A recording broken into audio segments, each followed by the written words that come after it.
right, so welcome back to this week's weekly webinar. I'm Jason Yarusi of Yarusi Holdings, and each and every week we bring you a new webinar talking about any and all things related to multifamily. So before we jump in here, make sure you go down there, hit that follow button. Make sure you go down there, hit that follow button so you're alerted each and every week when we come out with a new webinar. And again, I'm Jason Yarusi of Yarusi Holdings. We're a multifamily investment firm here in the Southeast, focused on repositioning multifamily assets. And today we're going to talk about how to analyze a multifamily investment. And we're going to try and break this down just into actionable chunks. So ideally, when you're coming into an investment, you've already now realized where you want to be investing and what kind of project that you're looking to find. Many times that I see investors stand to be on the other side of finding that investment because they're out there in the blue ocean searching for any and all things multifamily, but they're not dialed into exactly the opportunity they're seeking. So today,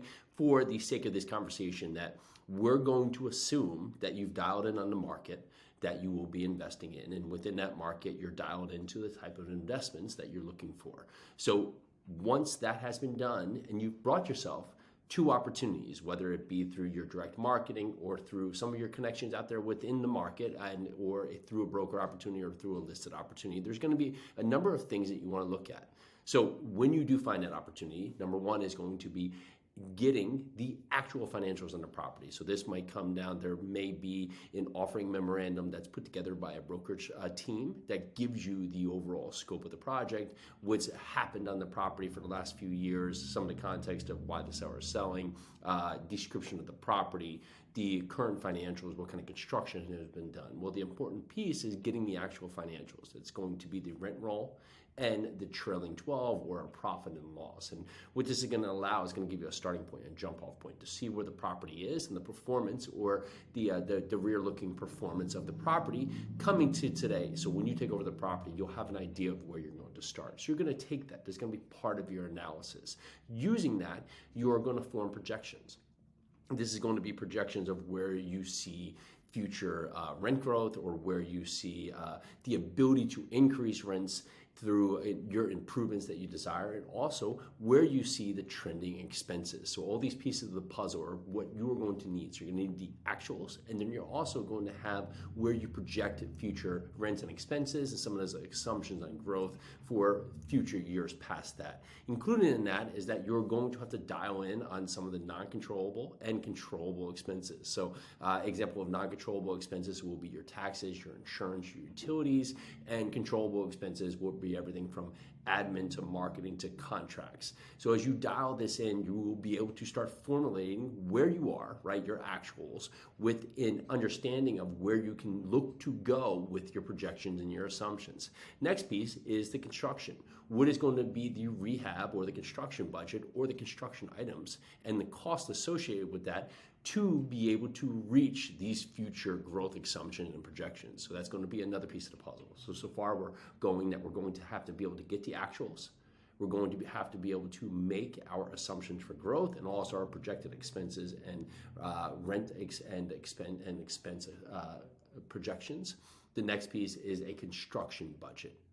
Past that, we are going to have to look at the debt with this project, noting the type of project it is, what kind of loan would be best to suit this property. Now, when I say that, note that I said what kind of loan would be best for this project. It's not that we find a loan and that loan is going to fit in each and every project. Each project will have a different loan structure that's going to be better suited for it. Some will be better for permanent long-term debt. Others will have a construction debt or a short-term debt.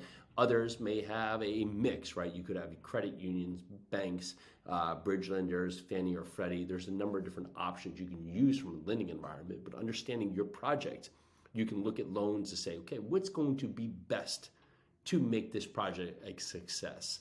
With that, as part of the loan conversation, is your business plan. What is your business plan? Is this a quick flip? Is this a long-term hold?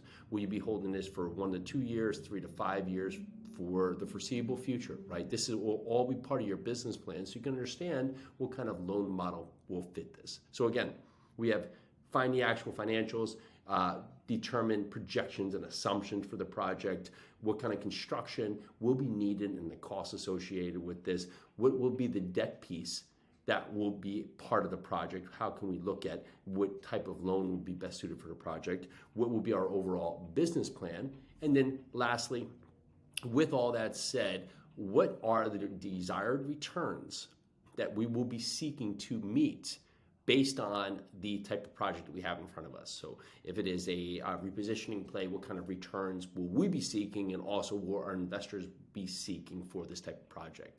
With that, you can build backwards to the purchase price.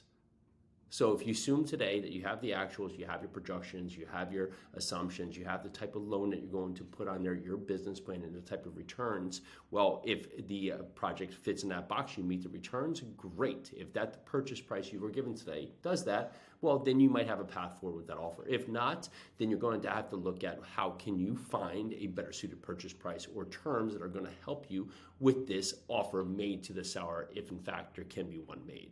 So as you do this, those are the key pieces on a high level for what you can do. If you want to dive in, learn more about how we get into detail, right? Because that's our 1,000-foot, mile-high view of how we look at underwriting. If you want to talk more and learn more about us and our team, come over to Yarusi Holdings. We're happy to talk to you about us and our process, how we determine investors, and how our investors benefit from these investments made.